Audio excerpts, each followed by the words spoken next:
J'ai sorti ma plus belle chemise aux couleurs de l'automne parce qu'aujourd'hui on va parler de lecture, de bougies, de fantômes, de citrouilles, bref. On va parler du Pumpkin Autumn Challenge, le challenge qui a été créé par Guimauze de la chaîne Le Terrier de Guimauze depuis quelques années déjà maintenant. Et comme en début d'année je me suis mis l'objectif de lire plus, ou en tout cas de lire plus régulièrement, et bien ce challenge automnal finalement c'est l'occasion rêvée pour sortir pratiquement toutes les fantaisies que j'ai dans ma bibliothèque. C'est l'occasion d'enfin lire toutes les séries et tous les livres que j'ai pu acquérir au fur et à mesure de l'année, et particulièrement dans cette saison propice aux fantômes, aux esprits, aux brumes, etc. Donc je vais vous présenter rapidement les menus et les mots-clés que j'ai décidé de garder pour vous présenter ensuite le livre que j'ai sélectionné. J'espère que cette vidéo va vous plaire, que ça va vous donner des idées de lecture à votre tour, peut-être faire des achats de dernière minute pour participer au challenge de votre côté. En tout cas, j'ai trop hâte de vous les présenter, donc on commence tout de suite. Donc dans ce challenge, il y a 3 menus pour tout ce qui est information concernant les participations et comment ça se déroule. Je vous invite à aller voir la vidéo de Guimauze sur sa propre chaîne, mais on va commencer tout de suite avec le premier menu qui est celui qui revient tous les ans et qui est, on va dire, le plus horrifique de tous parce qu'on parle d'automne frissonnant. Et la première catégorie, c'est l'esprit et le corps. Donc j'ai pas pris toute la citation. Et j'ai décidé de retenir le mot-clé possession, avec notamment la voix de la vengeance de Sacha Morage. Pourquoi possession? Eh bien parce qu'ici, le personnage principal, Vaël, a tout perdu. Elle a vu des meurtres horribles se dérouler sous ses yeux et elle est pour moi possédée par sa vengeance. C'est vraiment la ligne directrice de ce roman, même s'il y a quelque chose d'assez magique, d'assez mystique dans ce roman. C'est vraiment l'aspect possédé par sa vengeance, le fait qu'elle soit complètement aveugle à certaines situations qui me fait mettre ce livre dans cette catégorie. Et on a surtout aussi la mention de sacrifice de plus en plus sanglant. Elle va plonger dans des ténèbres de plus en plus obscures jusqu'à un point de non-retour. Je trouve que ça correspond plutôt bien à l'image que je me fais du titre du menu, lier l'esprit et le corps dans quelque chose d'assez horrifique et assez terrible. Donc pour moi ça rentre très bien dans cette première catégorie. La deuxième catégorie s'appelle Fenêtre cassée, porte ouverte, et on est sur quelque chose d'horrifique, de huis clos, de pris au piège. J'ai décidé de lire L'épée, la famine et la peste d'Aurélie Wellenstein. Donc ici c'est le tome 1. Où, si je comprends bien, eh bien, on est dans un royaume qui s'est enfoncé dans un âge sombre depuis plus de 50 ans, où les monstres pullulent, des villages entiers disparaissent sous des toiles d'araignées, avec des choses qui plongent les hommes, les habitants, dans une mélancolie sans nom, avec des idées noires, quelque chose de vraiment très sombre. Et vraiment l'idée qu'ils soient pris au piège dans des toiles d'araignées, qu'ils soient complètement ensevelis, eh bien ça me fait beaucoup penser à un huis clos, même si ça se passe à l'extérieur, dans des forêts, etc., dans des villages. Ici je pense que la mention de pris au piège tient vraiment toutes ses promesses. La troisième catégorie s'appelle le crâne qui parle, et quoi de mieux que de lire un livre où il y a des arcanes et des images finalement qui peuvent parler à la place du personnage. Les arcanes de brume, le tome 2 avec l'oracle maudit. Encore une fois, on est pas mal dans le thème avec bien quelque chose d'assez mystique, de sorcellerie, d'alchimie. Quelque part, on va aussi peut-être parler de mort, donc de squelette. En tout cas, ici, on est sur quelque chose d'assez mystique avec un personnage qui s'appelle Pita, qui va poursuivre son œuvre et essayer de comprendre son oracle, pourquoi celui-ci est maudit. Qui va lui arriver après ce premier tome plein de promesses que j'ai lu en début d'année et que j'avais vraiment adoré. J'ai très hâte de me plonger dans celui-ci. Dans ce deuxième tome, on parle aussi d'un coven de sorcières et je me dis que c'est vraiment le mot-clé idéal. Et aussi le mot maudit dans le titre me donne vraiment une vibe d'Halloween. Donc pour moi, il rentre très bien dans cette catégorie et j'ai vraiment beaucoup trop hâte de le lire. La dernière catégorie de ce premier menu, eh bien, c'est des pancakes pour 11. Et là, ça fait référence à Stranger Things et donc aux mots-clés comme science-fiction, super pouvoir, dimension parallèle. Donc, j'ai décidé de mettre le tome 1 de Shades of Magic de Willy Schwab, où ici on est dans un Londres parallèle avec des personnes qui ont des pouvoirs, des magiciens de sang, etc. J'ai pas trop lu le résumé parce que les résumés Lumen en général ils sont assez spoilants, donc je les ai pas lus, mais je sais que ça se passe dans un monde où il y a plusieurs Londres de couleurs différentes, il me semble que c'est ça. Et donc ça fait vraiment dimension parallèle, super pouvoir. Et je me dis que franchement, encore une fois, ça correspond hyper bien. Et en plus, je vois qu'il y a pas mal de personnages, donc finalement, il y aura des pancakes pour tout le monde en fait. Et comme on parle de pancakes, on va tout de suite passer au deuxième menu qui s'appelle Automne, douceur de vivre, qui est aussi un menu qui revient tous les ans. Et ici, on va commencer par la première catégorie qui s'appelle Take Care of the Cinnamon Rolls. Donc, prenez soin des rouleaux à la cannelle en français. Et donc ici, j'ai aussi retenu tous les mots-clés parce que j'ai décidé de lire Anne et sa maison de rêve, qui est le tome 5 de la série des aventures de Anne Shirley. Et ici, les mots-clés, c'est automne, tendresse, foyer, famille, singularité, cosy, gourmandise. Et c'est ce que m'inspire cette couverture. Une histoire, encore une fois, où on va suivre Anne à travers les saisons de sa vie. La couverture me fait extrêmement penser à un cinnamon rolls avec le sucre glace et la pâte qui est toute croustillante.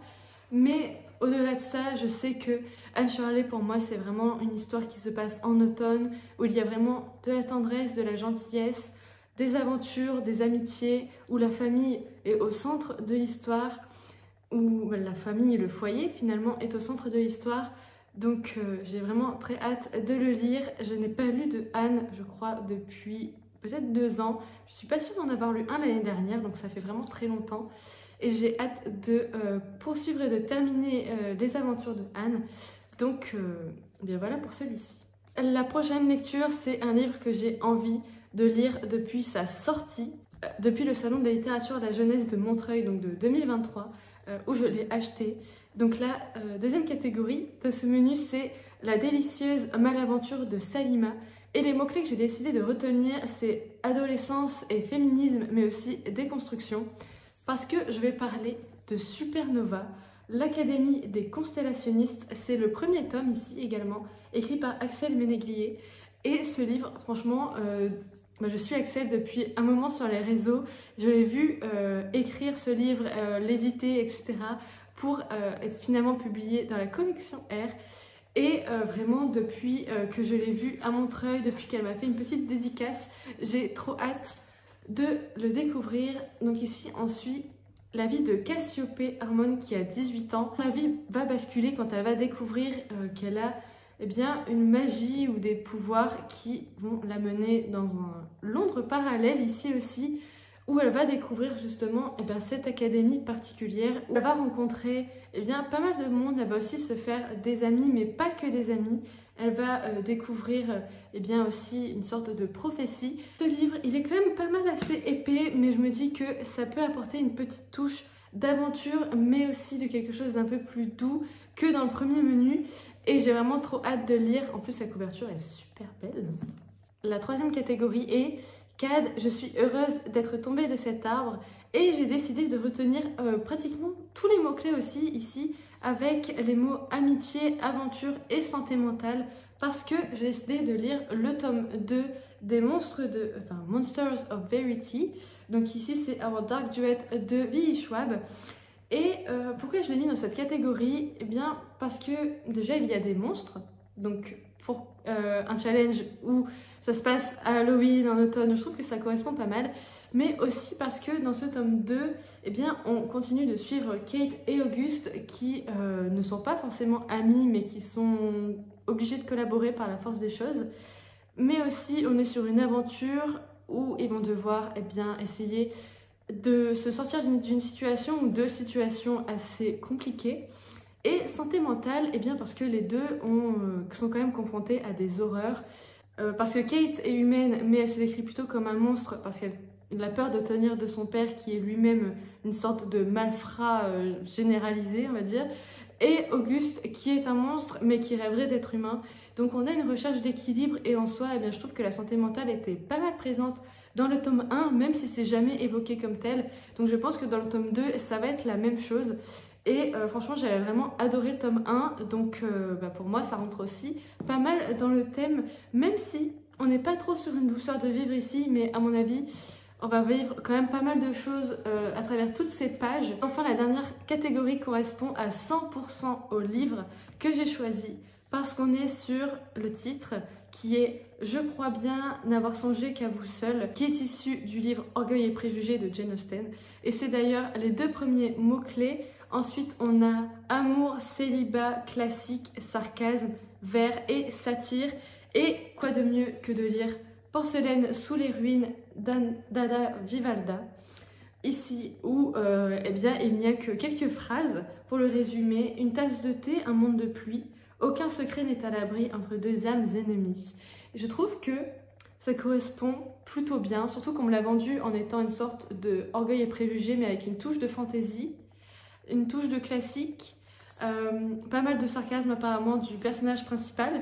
Les premières pages sont comme ceci, donc pour moi ça fait très automnal, avec des sortes d'ossements, de cabinets de curiosité, des fioles, des papillons. Voilà, j'ai vraiment trop hâte de le lire. Ça se passe dans une sorte d'Irlande ou d'Écosse un peu abandonnée, un peu ancien. Donc franchement, j'ai vraiment trop hâte de le lire. Et le livre est magnifique en fait, voilà, tout simplement. J'allais passer à autre chose, mais juste regardez-moi ce livre. Voilà, ça, si ça fait pas Orgueil et préjugés ou Automne, douceur de vivre, eh bien je ne sais pas ce que c'est. Et enfin, on passe au dernier menu qui est le thème principal de cette édition du Pumpkin avec l'automne crépusculaire. Et notamment la première sous-catégorie qui est le règne des phalènes. Et donc ici, j'ai décidé de retenir aussi tous les mots-clés avec âme, vie, mort, messager, magie, transformation, ombre, animal nocturne. Et donc j'ai décidé de lire Emblème de Inna Ciel, le tome 1 qui est le cercle des géographes. Rien que cette couverture, je trouve que ça fait très automnal avec cette petite brume, cette espèce de cerf en ombre, ou je ne sais pas. Et ici, je trouve que ce côté un peu Green Academia, mais aussi un petit peu dark, avec des monstres, des manoirs, des traumatismes. Notamment la mention de science, de magie, de nature, un univers infusé de merveilles autant que de noirceur, inspiré des cabinets de curiosité peuplés de personnages inoubliables, meurtris et faillibles dans une atmosphère Green Academia. Donc pour moi, ça fait vraiment, pour moi, ça m'a vraiment fait penser à cette idée d'âme, de vie et de mort, de messager, parce que il me semble que le personnage principal va quand même essayer de porter quelque chose, finalement peut-être un message. On est pas mal dans la magie, mais aussi dans les ombres avec cette couverture. Et animal nocturne, eh bien ça m'a aussi fait penser à ça, la couverture finalement. Je pense que ça rentre pas mal dans cette catégorie et j'ai aussi envie de lire ce livre depuis sa sortie. Franchement, il est magnifique à l'intérieur. Je sais plus s'il y a une carte. Oui, regardez-moi ça. Moi, ça me donne envie de partir à l'aventure tout de suite. Et justement, vous voyez, je disais le règne des phalènes. Et bien là, on a une sorte de petit papillon. Alors, je ne sais pas si c'est un phalène, mais en tout cas, ça y ressemble. Pour moi, ça rentre à 100% dans cette catégorie. La deuxième sous-catégorie, c'est la voyageuse contemplant une mer d'étoiles. Et j'ai décidé de retenir les mots-clés mystère, cauchemar, émotion et vague à l'âme parce que je vais lire Toute la lumière que nous ne pouvons voir d'Anthony Doerr. Et là, je vais lire en même temps que ma sœur. Et donc ici, on est sur une histoire qui se passe pendant la Seconde Guerre mondiale, pendant l'occupation de Paris, avec 2 personnages principaux. Donc on a Marie-Laure qui est une jeune réfugiée aveugle et on a Werner qui est un orphelin qui a apparemment des talents pour les transmissions électromagnétiques et qui est utilisé par la Wehrmacht pour justement essayer de briser cette résistance et cette envie de libération. Ici, je trouve que le côté mystère se retrouve plutôt bien parce qu'on va être sur des secrets personnels, sur le passé et bien le présent des personnages. On va aussi être pour moi dans le cauchemar avec justement la situation de la France à cette époque-là. On va être dans l'émotion et le vague à l'âme parce que pour moi les livres historiques, ça a toujours énormément d'émotions. Je sais que la série est sortie sur Netflix mais je ne l'ai pas encore vue, mais apparemment elle est immense. Voilà. Juste je lis quelques passages comme ça et ça a l'air d'être vraiment des émotions mais tellement vraies, des choses tirées du quotidien, des souvenirs qu'on pourrait avoir, des souvenirs d'enfance. Ça va remuer beaucoup de choses, je pense. Pour une fois, c'est quelque chose qui est très réel. On n'est vraiment pas dans de la fantaisie. Et rien que de voir comme ça les rêves des gens, les rêves brisés, ou eh bien quelque chose, je sais pas, qui tient du personnel et comment dire, des souvenirs. Bref, je sais pas trop comment parler de ce livre, mais je sens que ça va énormément me toucher, énormément me plaire. Donc voilà, émotion quoi, émotion. On change d'ambiance parce qu'on retourne dans la fantasy pour les 2 dernières lectures. Ici, la catégorie c'est la chute de Laure Hellé, qui est une référence à Diamant de Vincent Tassi, je crois. Et donc ici, j'ai décidé de retenir les mots-clés ange déchu, éthéré, prophétie, mémoire, évanescent et envoûtant. Parce que je vais vous parler d'Angélion, le tome 1 qui est Illuminer les cieux de Justine Tifagne, qui est ici publié chez Plume Blanche. Et donc littéralement on retrouve tous ces mots dans le résumé avec Angélion qui est un astre sacré qui illuminait le ciel lors de la levée. Mais aujourd'hui, la tombée de la nuit annonce l'avènement des damnés. On est dans un monde chaotique, torturé, en proie à un homme cruel et immortel. Un murmure prophétique qui parle d'enfants avec l'extraordinaire pouvoir de manipuler l'Angélion. Et donc, voilà, pour moi, on est vraiment dans tout ça. Hein. On est dans des anges déchus, on est dans un côté envoûtant parce que c'est un monstre qui a l'air de prendre possession du monde et d'envoûter un peu tout le monde. Prophétique, et bien justement parce qu'on parle de prophétie, j'imagine, voilà, je sais pas trop, mais en tout cas, je sais que ça a l'air assez incroyable. J'ai aussi une très belle dédicace ici avec cet astre mystérieux, voilà, pour bien terminer la présentation de ce pumpkin. Et enfin, donc on va passer à la dernière sous-catégorie, qui est le crépuscule des Cides. Et ici, j'ai décidé de ressortir un livre qui est sorti il y a quelques années déjà, qui me faisait envie depuis sa sortie et que je n'ai toujours pas lu, que je voulais lire avant d'aller voir le film. Avoir vu le film avant, ça me permet de mettre ce livre dans les mots-clés suivants: démons, crépuscule et légende, parce qu'on va parler d'Hunger Games et la balade du serpent et de l'oiseau chanteur. Pourquoi dans cette catégorie? Eh bien parce que déjà j'avais envie de le caler quelque part ce livre. Pour moi Coriolanus Snow, donc le personnage principal de ce livre, c'est un démon. Et pourquoi crépuscule? Eh bien finalement parce qu'au début du livre, on le voit un peu s'élever.